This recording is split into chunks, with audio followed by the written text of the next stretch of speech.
Oh, can you hear me?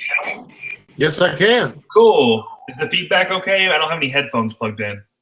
I don't either. I actually think it has less feedback with headphones not plugged in. Oh, somebody's vaping. That's cool. No, it don't bother me. I'm a dip the whole time. Cool. Actually, the only match I won in regionals, my first regionals, I had a dip in. So now I've never used this before. So is there any it says something about passing the mic. Does that not happen? No. So there's two types. The first type is non-moderated and moderated. The moderated one, it automatically passes the mic every 3 minutes. And I think in the tournament, it's every 2 minutes. Not 100% sure. I'll check that. Yeah. So, you really got to get this clash of ideas out there and slam them fast. For sure. But other than that, this is non-moderated, so it's whatever time that we want to make. So however long it takes one person to make a certain statement and then rebuttal, it's really up to them. Cool. Typically what I do is I lay out introductions and let the person lay out their introduction. That way it has some kind of format. You lay out your introductions, your 3 arguments, and then the next person can lay out their arguments, and then you can actually lay out the contentions of lay out your contentions and your arguments for your contentions, and then they rebut and do their point. But it doesn't matter. You said I'm happy with what I got. I'm old school. I got flows out. I'm ready to go. I got my verbatim up, so yeah. All right. So I'm gonna start it off real quick.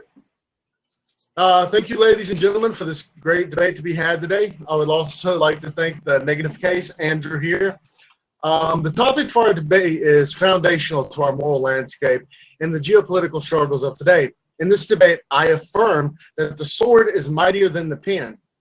The most common statement you hear is, the pen is mightier than the sword, which was first written by novelist and playwright Edward Bulwer Lytton in 1839. In his historical play, Cardinal Richelieu, Richelieu agrees the pen is mightier than the sword. Take away the sword, states can be saved without it. Here's what the affirmative is defining the topic as, that a sovereign state cannot rely on the pen as a means of protection. Some choose to obfuscate this original meaning of this quote to talk about interpersonal relationships, but for this debate, I will maintain it within the parameters of the quote itself for statehood. Let us define the key terms here. Pen here means obviously not only a pen, but everything that we write with, even the keyboard, and it does not represent the tools alone, but the masters of the tools as well. This means the writer, in still broader terms, may even represent the intellectuals, those who hold their authority, if any, based on knowledge and education. Sword, obviously opposite to what the pen means, authority and power not mainly derived from writing or knowledge or education, but from social, legal, or religious rank or status. It doesn't mean that the bearers of such authority are educated. They may be educated, but education is not a necessity for their authority, and neither is wisdom. Some political and religious leaders and efficient businessmen may be counted in this category. It may even mean military authority or might. That is what the sword is meant during the old times.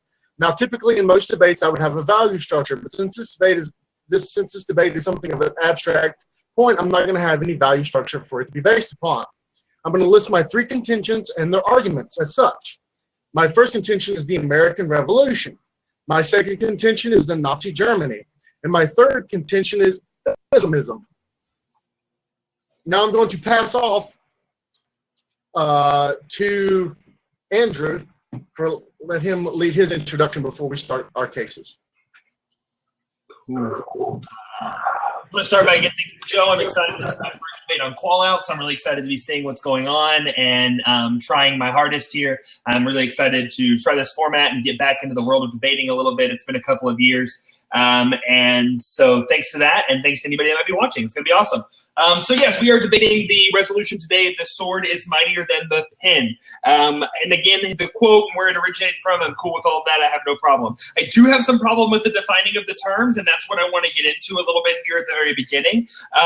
The affirmative Joe defined the terms as the sovereign state cannot rely on its own. And I think that's broadening the resolution a little too much here. And the reason I say that is because this does not say that one cannot exist without the other. It just says that one is stronger and more valued than the other. When he is limiting the resolution to specifically say that the sovereign can only exist on its own, he's only giving me the situation to say that the pen has to stand by itself. This doesn't say the pen has to stand by itself. It just has to say that the pen is more strong than the sword. So in this specific, I kind of redefine the term as words are stronger than the actions that we partake against someone, which I think is a more realistic determining of the resolution. It's going to play out better for a cleaner debate because it doesn't specify it and limit my ground to say that I can only use the pen. I can't have any existence of the sword. And so I think that that's going to be a little more broader and a little more stronger for this specific debate. I'm cool with the no value. I believe this is a pretty comparison resolution, so I don't think we need to have a value criterion set up in this specific situation. I think we just need to say at the end of the day, the pen is mightier or the sword is mightier. Not that one can stand alone, because I think if we got into that debate, I could turn it on him in the same way and say that a sovereign state can only stand with the sword and not with the pen. And so I don't think that's fair for him to be limiting it to that resolution, just because I'm creating that affirmative ground to say that the pen is stronger than the sword. Because I could flip it in the same way and say, okay, well, a sovereign state maybe can't rely on just a pen, but it also can't just rely on a sword. We have to be able to have both. I'm not going to run an equality case, which I could run in this situation, but I think that he's limiting the resolution way too much by saying that the sovereign state can only rely on the pen. And with that, he has a 3 contention case. I have a 4 contention case. Mine aren't examples. I've got examples to back up each specific one. But number 1, my first contention is sticks and stones. My second contention is reputation stick. And my third contention is words uncover our actions. And my fourth contention are words in the beginning and the end, or the pen is the beginning and the end of the sword. Okay, thank you. That was great. So before I pop into my 3 contentions, I want to make something very clear about my terms that I defined.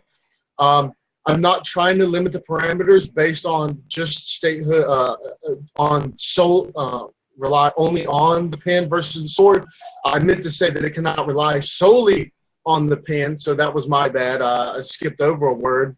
But yeah, you're absolutely right. I don't want to limit in that. I was limiting and defining it as getting away from interpersonal relationships, which is what it's typically referred to as, because that takes away some of the other arguments. Now, even then, we will continue. So the first thing I want to state is the American Revolution. So we all know the American Revolution as probably one of the greatest and most defining moments of liberty to have ever happened. Now, before the American Revolution, there was plenty of pamphlets being passed around. There was Thomas Paine. They were hugely influenced by John Locke. They'd had plenty of other people putting out pamphlets and making statements and drawing large crowds and talking. But the issue, nothing was done until the sword was picked up. So that's the point that I'm going to drive home here, is that when the sword was picked up, that's when America won its liberty. That's when America won its independence from the greatest nation state that had ever been, which was Britain at the time. So without the sword, the pen was useless. The second state I'm going to make is Nazi Germany. Now this one, I'm going to take this in 2 ways. Firstly, Nazi Germany was radically ideologically different than other places. And this was based on everything that they had been told, everything that they had worked through. So in this instance, the pen, if we want to take it in a Darwinian frame, the pen had led to one of the worst atrocities to have ever happened. That way we can state that it is not sufficient enough to be true. Now, secondly, when we take it out of the Darwinian frame and we take it to the actual statement, the only way to have stopped Nazi Germany, despite all of the academics and all of the intellectuals talking down to them from Britain and other places, was actually mobilizing and bringing war to them. So once again, we find the point that the only way to stop this is through the sword. The third contention I have stated is Islamism. Now, I'm not going to define Islamism because it's just the basic parameters of being a Muslim. Now, if we take Christianity and Islam and we compare them side by side, Christianity very rarely won land by the sword. Now, you can have problems with that, but as a general statement, even today, it's not something that's rapidly done. But Islamism has been a religion and an ideology of conquering. And if we look at Christianity versus Islam, we will see that Islam's conquering and by the sword policy has grown in equal amounts with Christianity. So, as we see the growth of Islam overtaking the pen of Christianity, we can say without a doubt that the sword is greater than the pen. Now, one of these three contentions is why you should vote for me and why I think that the sword is greater than the pen. Cool. Just to kind of let you know where I'm going to go, I'm going to touch on the resolutional analysis a little bit, then I'm going to explain my 4 contentions, and then I'm going to refute your 3. Cool? Yep. Awesome. Okay, first back on the resolutional analysis, and I hate to harp resolutional analysis, but I think this is still important. And he specifically says that the only reason he left out the word solely, and that's to keep it out of this interpersonal mindset. But I think that we are talking about interpersonal mindsets at the end of the day, because again, we go down to this action versus strength, and all the decisions that we've made, even whether it be a wartime decision or wartime anything, it's an interpersonal. He specifically said we're not going to go to the value resolution because this is such an abstract resolution, and because of the fact that it is an abstract resolution is one of the reasons we need to take this interpersonal mindset into account. We didn't limit it to anything specific except pen mightier than the sword, words mightier than actions. And so I feel like these abstract interpersonal situations are still going to come into play, which leads me to my case. 1, sticks and stones. It just goes back to this: sticks and stones may break my bones, but words will never hurt me. And that's completely not true. Words are hurtful just as much as actions are, and even more so. A statistic from Fox News specifically said that cyberbullying is actually replacing the situation of regular bullying, which is this word mind frame and this word mindset about how we're attacking people, whether it be on race, religion, sex, how we look, how we feel, what we say, how we talk. These words are becoming more powerful and replacing the actual bullying itself, which has led to suicide numbers increasing since social media has actually happened. So we really see that we capture the harm here of just this self-loathing that's actually beginning to happen because of these bullying and these words and this pen. Number 2, second contention. And if I'm going too fast, just stop me. Reputations stick. These reputations that we make and these words that we begin to have are something that comes out because of that. And what's written on paper about us because of our actions are something that actually outweighs us in the long run. My first example on this is Bill Clinton. When people look back to Bill Clinton's presidency, one of the things they remember the most is his words. I did not have sexual relations with that woman. And we remember that more than we remember his actual policies and things of that nature. Number 2, Tiger Woods. Tiger Woods might have actually been able to do something and had this great PGA career that he's able to have, but because of the words that were written about his actions and the things that he specifically did that were brought to the limelight and brought to the public sector, people remember more of his sexual scandals than they actually do his career as a golfer.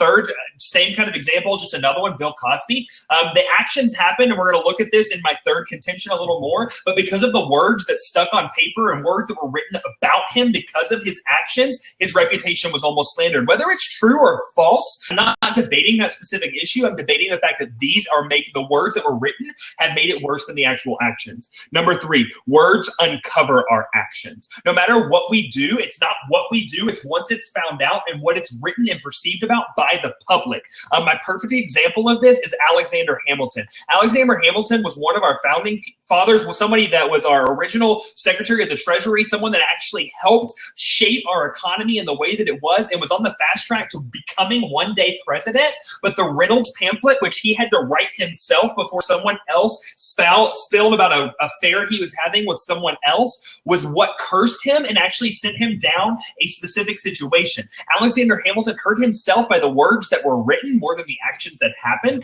and that's one thing that he's remembered for. Number 4, my fourth contention, are words are the beginning and the end of everything. We're going to see this continuously as I attack his case in a second. Words start the sword. The pen and the fighting started because of the words and are usually brought to end by a treaty or of something that actually happens to come this together. First example on this is like hate speech in general. Before we actually had actions against the religion or sexual orientation or whatever it is, it all started from a speech and a slander towards someone else. Sometimes those words are still not PC today and are looked at a negative connotation. And 2, diplomacy usually starts and ends wars. First, going on to his contention, we look at first the American Revolution. First, I turn this with my fourth contention when I specifically say that things start and end by words. We can specifically see that the American Revolution, he specifically said pamphlets that went out because of Locke, things like that are what created this. He said, yes, the action was what actually had to bring this to tuition, but the action never exists without the words, without the pamphlets, without one person saying, hey, them taxing us for our tea is not okay. It's that word that began to happen that never exists without the action. The sword never happens if the pen doesn't at first exist. So we have to specifically look how that turns by my third contention and specifically shows how there's no way this American Revolution happens without the pen. Second, yes, we won the war, but it actually had to have Britain saying, okay, our resources, our time is not enough, and it had to have conversation and writings within Britain to actually give a surrender and give the United States their situation. Without that, we never achieve what we need to end the resolution. 2, Nazi Germany. My whole point on this is, first, he says that this is an atrocity, and it's this pen that made this bad. First off, if we look back to resolutional analysis, we never said that the pen or the sword had to be a positive or a negative effect. We just said that it had to be mightier. This specifically shows that this Nazi Germany, the pens and the things that happen and the writings of Adolf Hitler and the writings of these things and the words that he made to segregate people is what started this world war. So we look at the fact that the pen, whether it be good or bad, because we never say in the resolution that it's good pen versus good sword, is what started this situation. So it turns at the fact that not only the fact that, yes, war happened, but war happened because of the pen. And third, we go to the his Islamism contention here, and I don't understand where the sword comes into play here. And I'm going to ask for a little clarification on that in his next speech, because I never specifically see where he says this growing religion and this growing situation is overcoming. But to me, that's 2 pens competing against each other. I mean, unless he's talking about like the terrorist attacks based on religion, I don't understand it. I don't want to put words in your mouth. So I just wish you in your next speech could kind of show me a little bit more of the pen or the sword inherent in that situation. But when we look back to the contentions that I partake and the fact that his 2 contentions are almost turned by my contention number 3, I see no vote at the end of this day but for a negative, because the pen definitely is mightier than the sword. And I turn it back to you. Thank you. But before I begin, I'm going to go back and explain why I chose this, because I chose to make the topic and the resolution in this manner as the affirmative, because it is within the realm of what the original playwright and what the original statement was meant to say. That is why I chose that, and that is why you should accept that. Now, I go back through my rebuttal that I'm going to do next. So, one is the sticks and stones statement. You said the sticks and stones are somehow not as great as words. And, well, here's the thing. You said it about social media. Social media is partly to blame, but suicides are almost always the cause of an underlying mental health issue. You can't just openly state that it's true because sorry. Oh, no, you're fine. You're fine. You can't just openly state that it's because of social media. Or is it because people are getting picked on more? That is nonsensical when you look at previous times where picking on was more than just a verbal violence. It was a physical violence. when people were getting their heads dunked and things of that nature. I think that is far worse, and it's much easier to blame the larger population and larger levels of mental illness than it would be to state that it's social media. We have to use Occam's razor here to really narrow down what it is, and I don't think that that contention sticks based on that. Your second point was reputations stick. Reputations do stick, but I don't necessarily need to define that in the terms of purely that someone has their reputation changed due to A or a B, for the simple fact that reputations tend to change through the sword or the action, as I laid it out in my terms, is that it is of an action, right? So yes, he is remembered because of that, but he isn't remembered because of his policy. Well, his policy is also the pen. So we can turn your own statement against you and state that it's not necessarily what, but it's the action of what happens is greater than what is said. The pen is the beginning and the end. Now, to some extent, maybe true, but to begin something is rather useless unless there's action behind it. There's plenty of things that have begun through the pen. Communism has been brought through the pen in America, and it hasn't come to fruition at all.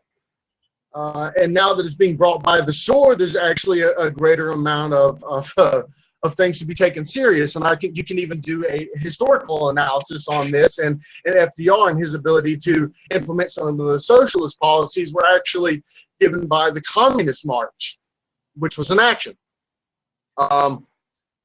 And next we go to words of the beginning and the end, where you talked about hate speech bringing about something.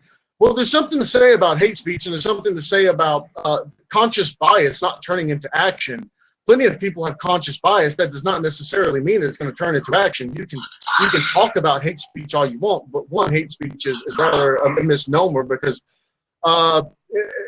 hate speech wants to regulate itself in identity politics, which is something I completely reject wholeheartedly. And secondly is that words do not incite violence. Violence incites violence. If we look at it from a psychological standpoint, all it takes is one person in the crowd to do something for that to become an action, but the words will not cause it. It's one person who's typically mentally unstable will actually make it to happen. And then you talk about the American pamphlet on your turn towards me, and that actions never exist without work, and that it's pre-written and unspoken times. Again, I think I covered that. And then we want to go back to my Nazi statement and about me not making a value judgment. This isn't a value judgment. I want to make this clear. This is not a value judgment. This is what's called a Darwinian nest. So what I'm stating is that within the realm, it is not sufficient enough to be good, right? And it's not sufficient enough to be powerful because of the consequences that it has. And you can turn that exact Darwinian statement on the hate speech. That's the point that I'm trying to make. It's not a value statement. It's a nested philosophy of Darwinianism. So that's what I want to. So that's what I do. But I want to go back and I'm going to list my three contentions real quick. That way everybody understands where I'm coming from. One is the American Revolution. The words played on deaf ears until action was taken, and we won our revolution. Two, Nazi Germany. The Darwinian nesting of the statement makes it sufficiently not as strong due to the damage that it did in the long run. And B, that to stop Nazi Germany and to stop the pen, it had to take the sword. Three, Islamism, and this is the one that you wanted me to clear up. What I mean by that is Islam, in general, is a conquering religion. It is built into the Quran. It is built into the text. It is meant to be a conquering religion. It is not meant to spread through love and cheer. It is meant to be pushed by the sword. And it literally states that in the Quran, that it is promoted by the sword. And that is the point that I'm trying to drive home with that Islamism. Okay. I'm going to go say Morton. Okay. Okay, we start back at the resolutional analysis, and again, I go to the fact that this is almost a wash right now. I mean, we're debating it all in a situation. At the end of the day, we're going to look at the fact that the whether which is stronger, the pen or the sword, in any state, in any instance. So I feel like we've got enough clash within the round that we don't need to really look at the resolutional analysis anymore. I'm about to use my words to kill my dogs. Kill my dogs here in a second. So let's go back to the very beginning, and we go to the sticks and stones of contention that I have. And his refutation on this is basically that, like, yes, that suicide is a cause of this, but it's not the only side. It happens because of the physical situations. Bentley! Courtney, I need your help. It goes to the physical instance and the physical situation, but that's not true. If we look at the fact of many different things that we see, and we see more in this cyberbullying, and again, he doesn't really talk about the fact that suicide and these things have increased based on social media and based on these suicide, these have happened. But we look at the fact of, if you're going to punch me in the eye or you're going to call me a name, the punch in the eye is going to go away at some point. The black eye eventually fades. But when we look at the concept of the words that you have, those words stick in my mind forever. The fact that you said I was gay, or the fact that you said I was fat, or the fact that you said I was ugly, or the fact that you said these different things towards me are going to stick with me on a daily basis. Not only that, but it's easier to say these things and to make these statements towards people than that. I know it's a fictional work, but when we looked like the TV show 13 Reasons Why that just came out, it was more the words and the things that were said about her actions that affected her than actually than any actual bullying and physical things that happened. There wasn't a lot of that. It was all based on the things that people had said. Therefore, the pen and the writings and these things have outweighed the sword in any instance in that. Then we go to the reputation stick. And he basically said that, yes, reputations do stick. And he said that we chase the actions, but then he says that, like, we look to Clinton and we say that the policies are also pen. Okay, use those exact same words against him. Absolutely. If you're going to say that policies are the pen, then the policies are what set our actions into place. Before we ever have war, we have to have a declaration of war. We have to have a pen that combines this and creates this into action, which brings you specifically into my fourth contentions that says words are the beginning and the end of something. And you can't have a war without a declaration, without it being written into effect. You can't have the action without something that have caused the specific action. The pen, the sword does not exist without the pen, which makes it way heavier and be mightier and be stronger. My third contentions would say words uncover our actions, and I use my Hamilton's Reynolds pamphlet, Reynolds pamphlet reputation there. He doesn't really touch on all of that, but the things that we do behind closed doors, the things that we do that aren't seen, are only brought out by the word. For the words at the beginning of the end of different things.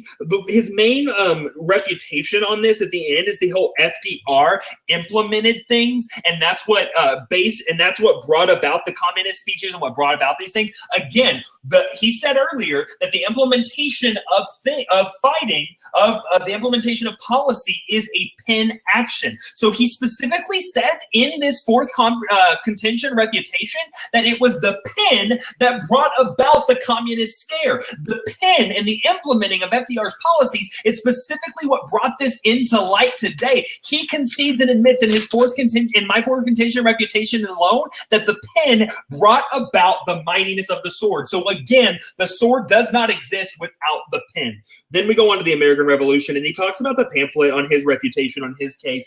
And then again, he goes and talks about the pamphlet, and he talks about all of this. I don't get the reputation that he again brings on, the fact that the revolution never would have existed without the ideologies and the writings of the pamphlet saying we need to separate ourselves from Britain. Without these things beginning to happen, we never have the pen exist. On Nazi Germany, he brings up that this is not a value debate. And again, I'm not saying that this is a value debate. I'm saying whether it's good or bad, the pen exists. And so he's saying that the pen brought about this great thing that took a war to stop it.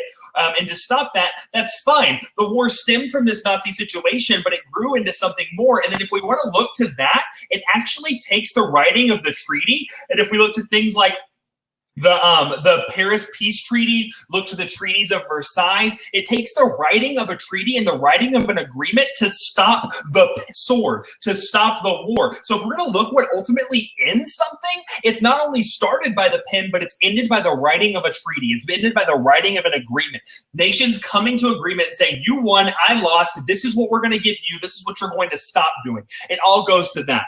Third, we go to the Islamism, and he brings this whole thing about how he says that, and he explains that more about how it's a conquering religion, and it's written by that in the Quran. The entire implementation of this conquering religion is brought about by the pen, something written in their religious documentation that is actually what implements this today. So again, it was the pen that made the sword into action. You turn to all three of his contentions and see that it all started and usually ends with the pen, and you see that there's no way the sword exists without the pen, so there's no way the pen can be mightier than the sword. Because of all of this, I see no other vote at the end of the day but for a negative ballot, saying that the pen heavily outweighs the sword. Thank you, thank you. You've got that anger momentum going on. It's a rather good thing to say that. You don't see that typically, and I typically use the what you would call the crass and bitchy manner rather than the angry. It's the ex debater in me. Right. Well, that's what I'm saying. That's the only other person that does it is Ben Hewitt. And anyway, so I typically stay away from doing some of the more over dramatic, and I don't mean that in a negative stance because it does have a very powerful pull. But so I'm going to get back to my case, and I'm going to clear some of this up because some of this really needs to be cleared up. Again, I'm going to go back to the first thing. You say sticks and stones. Statistics cyberbullying is greater than other types of bullying, becoming a greater threat. And then you talk about 13 reasons. I do not know why you would bring up 13 reasons. 13 reasons has brought about the biggest light and the biggest fight in the world of psychology that has happened. Because once again, it makes the idea that these words lead to somebody committing suicide. Now, if you go to healthify.us or APA or anything like that, you will not find that social media is causing an increase in suicide. Suicide is not from external causes. External causes may help suicide, but it does not cause suicide. And there's no reason to believe that these actions are any more serious than they were 20 years ago before social media. That is just not true. And I find it odd to continue that point because it's simply not true. Mental illness is what causes people to commit suicide. And I'm going to jump over to the FDR statement because you have that in the wrong order. And I thought I clarified this, but I guess I didn't. Communism drove the socialism of FDR. The communists that went out to the streets, caused violence, caused mayhem, led FDR to appeal to socialism. One, to limit the damage in the streets, as we see now. We see through Bernie, we see through Hillary, we see the Democratic Party becoming more and more progressive because there's so much. Go ahead, I'm listening.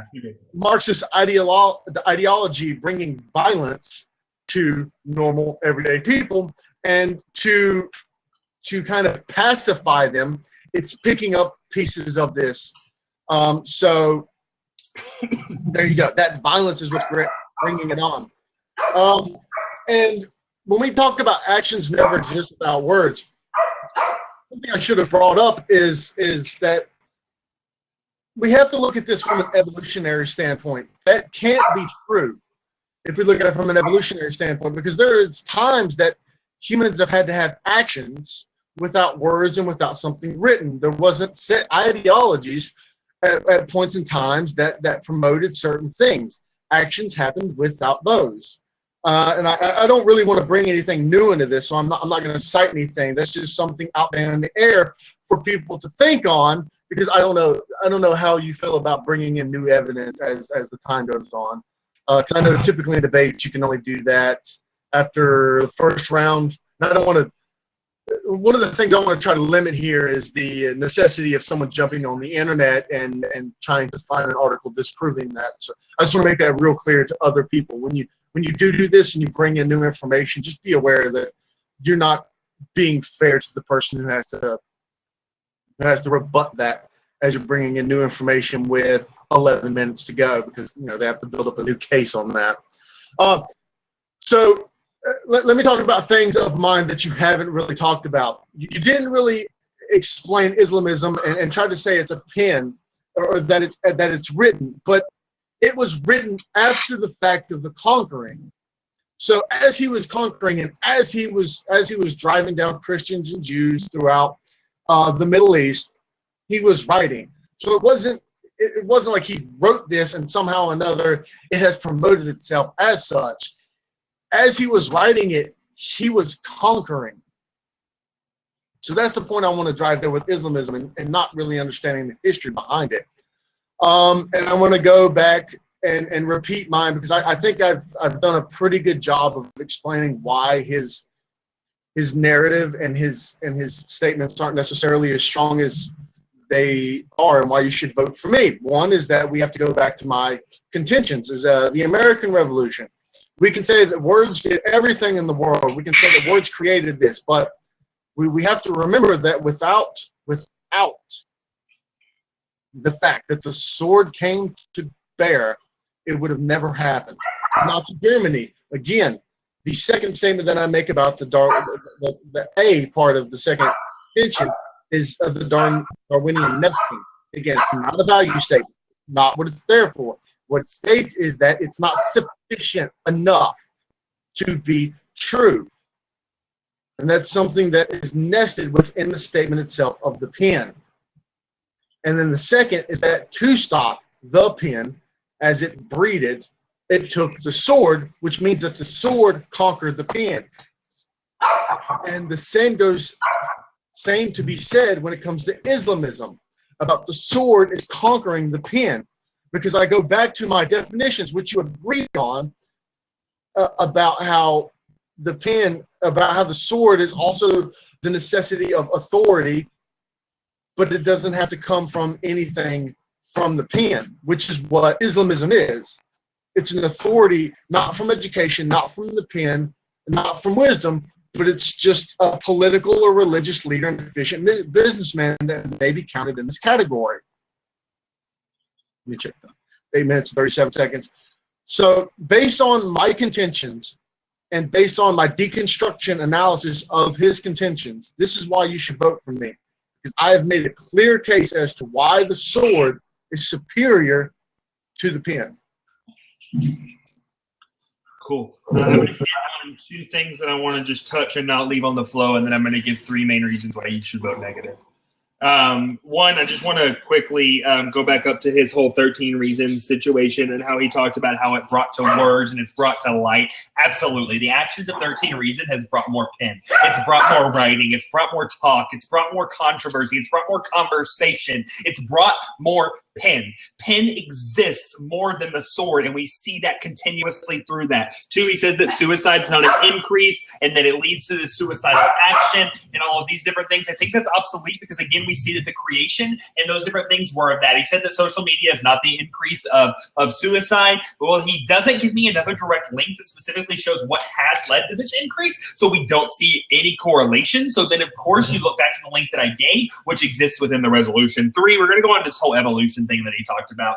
Yes, it's a new argument with 8 minutes left, so I'm not going to preach a whole lot of time about it, but he gives no empirical examples. He gives no nothing, and he really couldn't this late in the game because I have nothing to go back with it. But again, yes, it doesn't say that there's no writings. No, we can go back to cave drawings. We can go back to different things. We can go back to animal instincts and animal natures and way that they communicate with different people. And we're going to see that the pen still did exist. And then I'm going to talk about, again, the American pamphlet and all of that, but I'm just going to give you three main voters.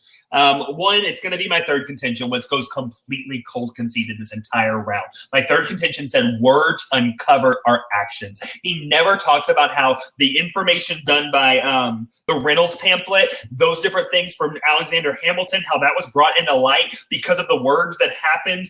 Again, my Bill Cosby, my Tiger Woods, their actions happened, but they weren't social implications. until they were written about, uncovered, and talked about, and that hurt their reputation. Tiger Woods has actually been doing semi-decent, not as good as he did the past couple of seasons, but it's not looked at because of the limelight that has been brought by this negative action. This goes cold conceit by the affirmative team and shows that words are what brings out our actions and actually makes them present in social media or in social presence.